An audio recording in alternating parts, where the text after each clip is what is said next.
SSC के English series में आप लोगों का फिर से स्वागत है। 9 सितंबर शिफ्ट 3 वाला है identify the incorrectly spelled word in the following sentence and select its correct spelling from the given options. तो देखो, I received a parcel in the mail today, तो इसमें रिसीव्ड का स्पेलिंग जो है वो गलत लिखा हुआ है, तो बताना है कि करेक्ट स्पेलिंग क्या होता है। तो रिसीव्ड का स्पेलिंग होता है RECEIVED। ये जो एक्स्ट्रा ई आ गया है ये नहीं आना चाहिए, इसमें से किस में है? तो ऑप्शन डी में है, तो ये करेक्ट हो जाएगा। नेक्स्ट है select the option that can be used as a one word substitute for the given group of words. तो क्या है? An order of law requiring people to remain indoors, यानी कि ऐसा लॉ जो कि लोगों को कहता हो कि तुम लोग घर में रहो, यानी कि लोगों को घर में रहने के लिए कहने वाला एक कानूनी आदेश। उसको क्या कहते हैं? तो इसके लिए तो तुम लोग बहुत ज्यादा इससे अवेयर हो गए ही, कर्फ्यू कहते हैं उसे। क्योंकि चेक इन का मतलब क्या होता है? जब किसी रेस्टोरेंट वगैरह में जाते हैं, या रेस्टोरेंट बोले, या फिर किसी मान लो स्वीट में गए हो, या फिर किसी तुम होटल में गए हो, तो वहां जब ये उपस्थिति दर्ज करवाते हैं अपना एक तरह से, तो उसे कहते हैं चेक इन। और जब वहां से जाते हैं तब उसको कहते हैं चेकआउट करना। फिर रेस्ट्रिक्शन मतलब तो पता ही है, पाबंदी होता है। लिमिट मतलब भी जो है एक तरह से सीमा होता है। नेक्स्ट है तुम्हारा which of the following idioms means to steal from a shop, यानी दुकान से चोरी करना, इन सब में से किस इडियम का मतलब होता है? तो गोल्डन अपॉर्चुनिटी मतलब सुनहरा अवसर, 5 फिंगर डिस्काउंट। हाँ, 5 फिंगर डिस्काउंट का मतलब होता है दुकान से चोरी करना, मतलब उसी के लिए जो है ये इडियम यूज किया जाता है। हालांकि ये जो है 5 फिंगर डिस्काउंट ये एक मजाकिया तरीके से यूज किया जाता है दुकान से चोरी करने के लिए, लेकिन एक मजाकिया तरीके से। नेक्स्ट है तुम्हारा ब्लैक शिप। तो ब्लैक शिप का क्या मतलब होता है? मतलब होता है जो नहीं कहते खानदान के नाम पे कलंक है, मतलब उस परिवार में या उस समूह में जो है एक सबको एक शर्मिंदा करने वाला जो सदस्य होता है ना, उसे कहते हैं ब्लैक शिप। और ग्रीन थंब मतलब होता है नौसिखिया, तो इसका हो जाएगा 5 फिंगर डिस्काउंट। नेक्स्ट है parts of the following sentence have been given as options, select the option that contains an error. The tea at this cafe is best than at the Costa Cafe in our office। देखो यहाँ पे चाय और जो है जो Costa cafe में उसके जो ऑफिस का उसका जो कैफे है वहां जो चाय मिलती है और इस पर्टिकुलर कैफे की जो चाय है, उन दोनों में ये तुलना कर रहा है और बता रहा है कि इस कैफे की चाय बढ़िया है। तो जब भी हम तुलना करते हैं तो उसके लिए क्या यूज करते हैं? कंपैरेटिव डिग्री का। तो यहाँ जो बेस्ट दे दिया है, बेस्ट क्या है? सुपरलेटिव डिग्री का है। बेस्ट हम कब यूज करते हैं? जब हमें सब में सबसे अच्छा बताना है। लेकिन यहाँ तो किसी एक जो है कोस्टा कैफे के चाय से कंपेयर किया जा रहा है इस कैफे के चाय को, तो यहाँ पर क्या आएगा? कंपैरेटिव डिग्री, यानी कि बेटर हो जाएगा। The tea at this cafe is better than, तो इसीलिए जो है तुम्हारा ये सेगमेंट गलत है। नेक्स्ट है select the most appropriate meaning of the given word. Edible. Edible मतलब क्या होता है? एडिबल मतलब होता है जो कि खाने लायक हो, यानी फिट टू बी ईटेन। तो इसमें से क्या हो जाएगा? नॉक्सियस। नॉक्सियस का क्या मतलब होता है? जहरीला या फिर हानिकारक। नॉइजम। नॉइजम का मतलब होता है तुम्हारा एक तरह समझो कि जिससे गंदी बदबू आती है। मॉर्टल मतलब होता है जो कि मर सकता है, यानी कि जैसे हम लोग मनुष्य हम लोग मर सकते हैं। इमॉर्टल कौन होता है? जो कभी नहीं मर सकता, लेकिन खैर वो कोई है नहीं इमॉर्टल। न्यूट्रिटिव। न्यूट्रिटिव क्या होता है? जिसे खाया जा सके, यानी जिसमें पोषक हो। तो जिसमें पोषक हो मतलब उसमें खाया जा सकता है, तो इसीलिए एडिबल का जो है सिनोनिम हो जाएगा तुम्हारा न्यूट्रिटिव।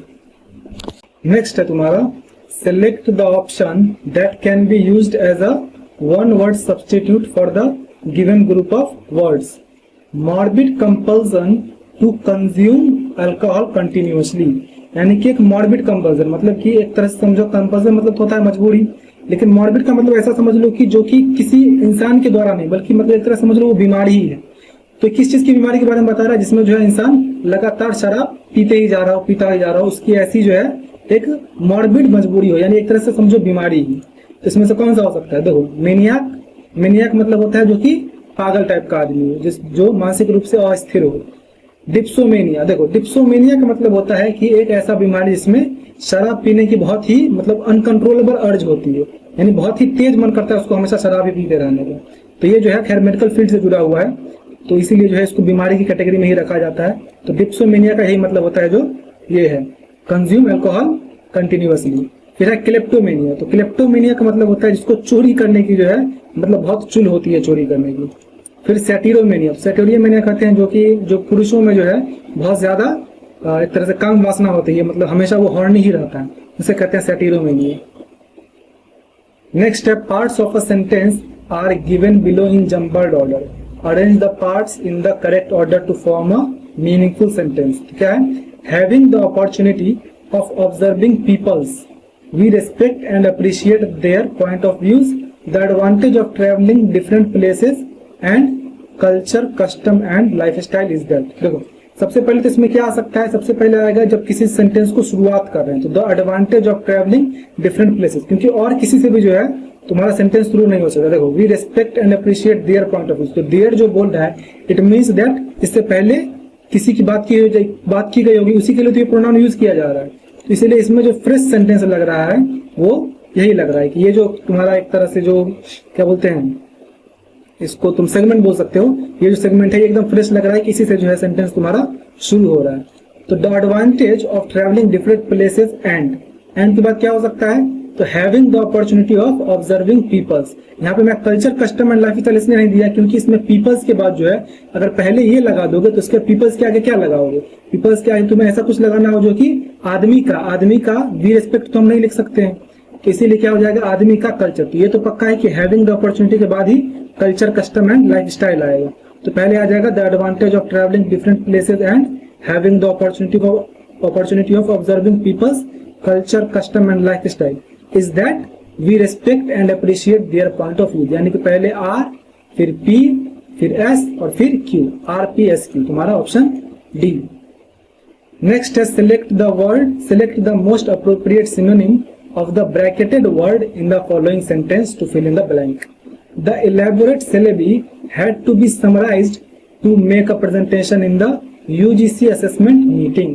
तो समराइज्ड का तुम्हें जो है सिनोनिम बताना है। तो समराइज्ड क्या होता है, किसी चीज को छोटा करना, उसे संक्षिप्त करना। तो क्या हो सकता है इसका, देखो रिकैपिटुलेटेड। तो रिकैपिटुलेटेड का मतलब होता है किसी चीज को जो है छोटा करना यानी कि संक्षिप्त करना। तो ये इसका जो है सबसे अप्रोप्रिएट सिनोनिम है। इसके बाद क्या क्या वो भी देख लो। एक्सपेंडेड का मतलब होता है विस्तार करना, प्रोलाउंड का मतलब होता है लंबा करना और लेंदेन का मतलब भी होता है लंबा करना। नेक्स्ट है select the option that can be used as a one word substitute for the underlined group of words. The question papers are placed in the lockers of the school in a way that they can not be reached. यानी question paper जो है वो school के locker में इस तरह रखे गए हैं कि वहां तक कोई भी पहुंच नहीं सकता है। अब दे कैन नॉट बी रीच्ड को तुमको क्या करना है, सब्स्टिट्यूट करना है। तो जहां तक तुम पहुंच नहीं सकते हो उसको और क्या कहा जा सकता है। तो देखो अफेबल का क्या मतलब होता है, तो अफेबल का मतलब होता है जिसमें तुम घुलन मिलन मतलब मिलनसार टाइप का, जिसमें तुम मिल सको आसानी से।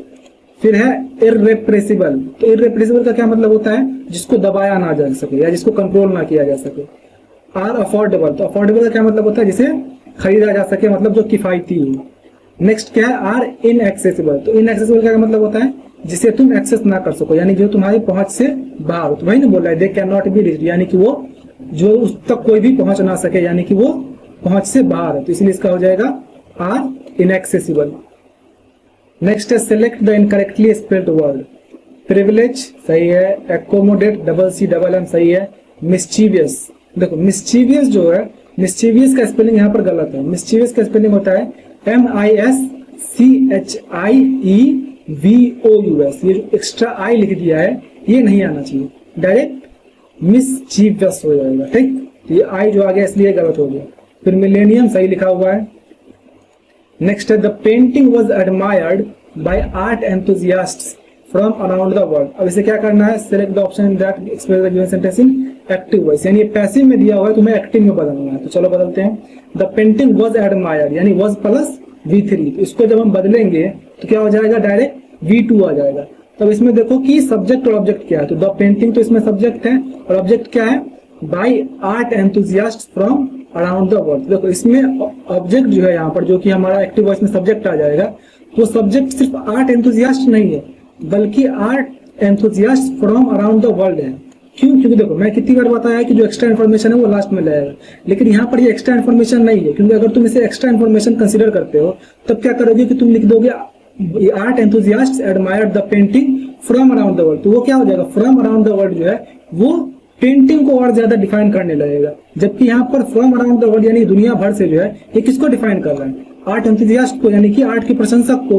तो यहाँ पे क्या हो जाएगा, art enthusiasts from all around the world या फिर from around the world admired the painting. तुम्हारा कौन सा हो जाएगा करेक्ट ऑप्शन?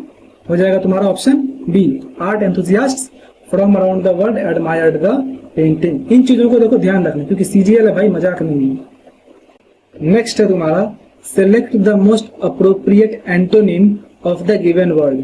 मिजरेबल, तो मिजरेबल का क्या मतलब होता है? मिजरेबल मतलब होता है दुखी इंसान, मतलब एकदम जिसपे दया बहुत आती है, मतलब बहुत उसका जो है खराब वक्त चल रहा हो, इस तरह से समझो। तो रेस्टोरेंट का क्या मतलब होता है? रेस्टोरेंट का मतलब होता है जो कि संयमित हो, यानी कि जो कंट्रोल में हो। चीयरफुल मतलब बहुत खुश। सेटल्ड मतलब जो कि स्थिर हो, शांत हो। मेलोडियस का मतलब होता है मतलब जो बहुत सुर में बोलता हो, सुरीला टाइप का। तो इसका क्या हो सकता है? मिजरेबल मतलब बहुत दुखी, तो इसका अपोजिट क्या हो जाएगा? बहुत खुश यानी चीयरफुल। एंटोनी में पूछ रहा है ना। नेक्स्ट देखो, select the most appropriate meaning of the underlined idiom. Fatima was at her wits end trying to decide on a serene place for spending the holidays in. तो पूछ रहा है एट हर विट्स एंड जो है इसका मतलब क्या होता है, इस इडियम का मतलब। तो एट हर विट्स एंड का मतलब होता है मतलब एकदम उसकी बुद्धि के अंत में, यानी कि उसके आगे वो सोच नहीं पा रही है। तो क्या हो जाएगा? सो वरीड, इसमें कौन सा? सो वरीड कंफ्यूज और not that she became unconscious, नहीं। सो काम एंड कंपोज्ड, तो ये भी नहीं होगा। सो वरीड कंफ्यूज और annoyed that she does not know what to do next. तो ये ऑप्शन तुम्हारा एकदम करेक्ट है कि वो बहुत ज्यादा कंफ्यूज और चिंतित है कि वो सोच नहीं पा रही है कि आगे क्या किया गया। तो इसी कहते हैं at her wits end. Next है तुम्हारा select the word segment that can substitute the bracketed word segment correctly and complete the sentence meaningfully. यानी ये गलत लिखा हुआ है, तुम इसे सही करना है। Each participant have performed well. देखो जैसे ईच लग गया तो क्या कर दिया इसने इस सब्जेक्ट को सिंगुलर बना दिया। तो क्या हो जाएगा? सिंगुलर ही वर्ब आएगा, तो ईच पार्टिसिपेंट हैज हो जाएगा। नेक्स्ट है तुम्हारा एक्टिव वॉइस में बदलना है। Select the option that express the given sentence in active voice. He will be made president by the people. तो विल बी प्लस V3, तो क्या करोगे? यहाँ पर बाय द पीपल तुम्हारा ऑब्जेक्ट है और ही सब्जेक्ट है, तो आपस में बदल दो इसको। तो the people will make him the president, क्योंकि यहाँ पे V3 है और इसमें जो है V1 आ जाएगा क्योंकि ये सिंपल फ्यूचर टेंस का है। तो the people will make him president, तुम्हारा ऑप्शन सी हो जाएगा। Next select the most appropriate word, appropriate synonym of the given word. Taught, तो टॉट का मतलब होता है कि मतलब फंसी हुई एक तरह से, मतलब इसको तुम समझ सकते हो कि किस तरह नहीं, तार वगैरह या फिर मांसपेशी जिस तरह फंसी होती है, या फिर रस्सी समझो, रस्सी को किस तरह से हम जो है तान के बांध देते हैं तो वो कसी हुई हो जाती है, तो उसी को कसी हुई को कहते हैं टॉट। फंसी हुई नहीं, तुम कसी हुई समझो, कसी हुई का मतलब टॉट होता है। इसका क्या हो सकता है? टॉर्न मतलब होता है फटा हुआ, या फिर हाँ फटा हुआ ही समझो। स्लैक, स्लैक का मतलब होता है तुम्हारा ढीला, जो रस्सी को टाइट करते हैं तो इसका अपोजिट हुआ ढीला। फिर टाइट, टाइट का मतलब होता है तुम्हारा, टाइट तुम्हारा एकदम सबसे एप्रोप्रिएट सिनोनिम लग रहा है। टाइट का मतलब होता है तंग, यानी कि कसा हुआ, तो इसलिए यही सही होगा, यही सही होगा। फिर क्या है? फ्लैसिड, तो फ्लैसिड का मतलब होता है ढीला या कमजोर, ये भी जो है इसका एंटोनिम हो जाएगा। तो सिनोनिम पूछ रहा है क्या हो जाएगा? टाइट। नेक्स्ट है select the most appropriate synonym of the given word. Confiscate, confiscate का क्या मतलब होता है? कॉन्फिस्केट का मतलब होता है तुम्हारा एक तरह से जब्त करना, यानी जैसे कि सरकार किसी चीज को नहीं जब्त कर लेती है, तो सरकार के अधिकार से जो है किसी चीज को जब्त करने को कहते हैं कॉन्फिस्केट। तो क्या हो जाएगा? देखो टिटिवेट का मतलब होता है तुम्हारा सजाना, मतलब एक तरह से डेकोरेट करना, सजाना या फिर सुंदर बनाना। फिर क्या है? रीस्टॉक, रीस्टॉक मतलब जब कोई चीज खत्म होता है तो उसको फिर से भरने के लिए कहते हैं रीस्टॉक। सीज, सीज का मतलब होता है तुम्हारा किसी चीज को जब्त करना, तो सीज तुम्हारा अप्रोप्रिएट सिनोनिम हो जाएगा। फिर डिस्ट्रॉय मतलब तो नष्ट करना या बर्बाद करना होता है। नेक्स्ट है तुम्हारा select the most appropriate homophone to fill in the blank. Homophone मतलब होता है कि जो वर्ड जो है वो सिमिलर साउंड करते हैं लेकिन मतलब अलग अलग होता है। जैसे ही has the blank to express his thoughts, यानी उसके पास अधिकार है अपने थॉट्स को एक्सप्रेस करने का। तो क्या हो जाएगा? राइट, राइड, राइट या राइट। देखो ये वाला जो राइट है इसका मतलब होता है लिखना, ये जो राइड है इस राइट का मतलब होता है सवारी करना। फिर नीचे जो RIT वाला राइट है, ये राइट तुमने सुना होगा तो अच्छी बात है, नहीं सुना है तो इसका मतलब होता है रीति रिवाज या फिर अनुष्ठान। फिर ये लास्ट में जो राइट है इसका मतलब होता है अधिकार या हक। तो he has the right to express his thoughts. Next है select the most appropriate option to substitute the underlined segment in the given sentence. There are many factories in the operative area of the city. तो operative यहाँ पे तो होना ही नहीं चाहिए। देखो many factories, factories कहाँ रहती है? जहां पर इंडस्ट्रीज होती है, यानी कि इंडस्ट्रियल इलाके में, तो क्या हो जाएगा, industrious area of the city. Sorry industrious क्यों होगा, इंडस्ट्रियल तो ऑप्शन में है, इंडस्ट्रियल होगा, इंडस्ट्रियस नहीं होगा। इंडस्ट्रियस का मतलब होता है मेहनती, सॉरी मैंने गलत बता दिया। देखो ऑपरेटिव मतलब क्या होता है, ऑपरेटिव मतलब होता है कि जहां से किसी चीज को ऑपरेट किया जाता है, चलाया जाता है, तो ये नहीं होगा, क्या हो जाएगा, इंडस्ट्रियल हो जाएगा। बाकी तुम्हारा इंडस्ट्रियस का मतलब मेहनती होता है, मैकेनिकल का जो है वो थोड़ा मशीनों से संबंधित है, और सर्विसेबल मतलब क्या होता है, काम करने योग्य, तो इंडस्ट्रियल हो जाएगा। नेक्स्ट है तुम्हारा, parts of the following sentence have been given as options, select the option that contains an error. I are dancing with my husband at my sister's wedding. तो देखो आई आर डांसिंग नहीं होता, आई के साथ जो है वो आर नहीं लगता है, आई के साथ क्या लगता है, एम लगता है, तो इसलिए जो है इसका ये सेगमेंट गलत है। अब है तुम्हारा comprehension passage. Tea prices in the domestic blank continue to rule high in the current year despite the expectation of a higher production as compare to the previous year. During the past 3 months tea prices have been blank with the prices of other companies. Unlike last year, tea prices have generally shown blank when tea prices rose dramatically. This year prices seem to have blank at a rather high level. In the subsequent 4 months, the blank average price showed a downtrend.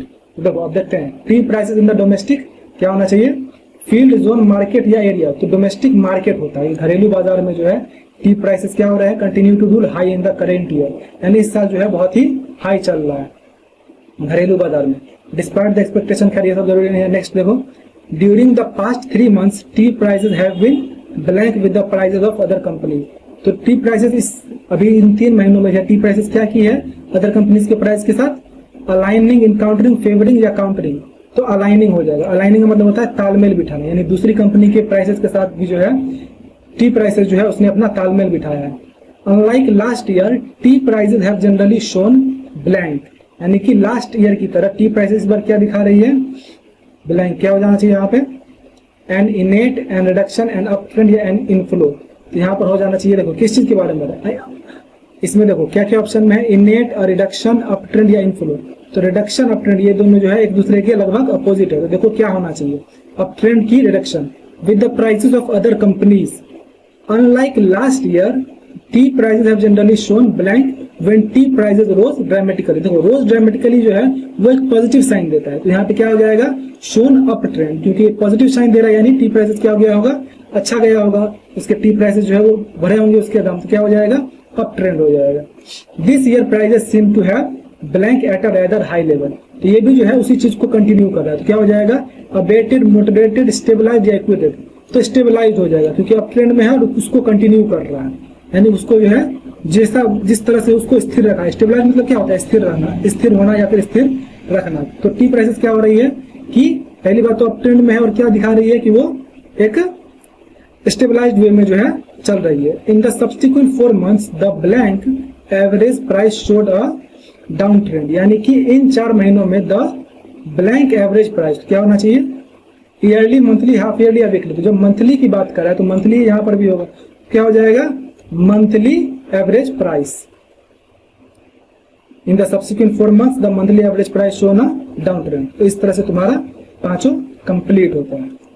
आपका जो भी score हुआ comment कर दीजिए and मिलते हैं next video में।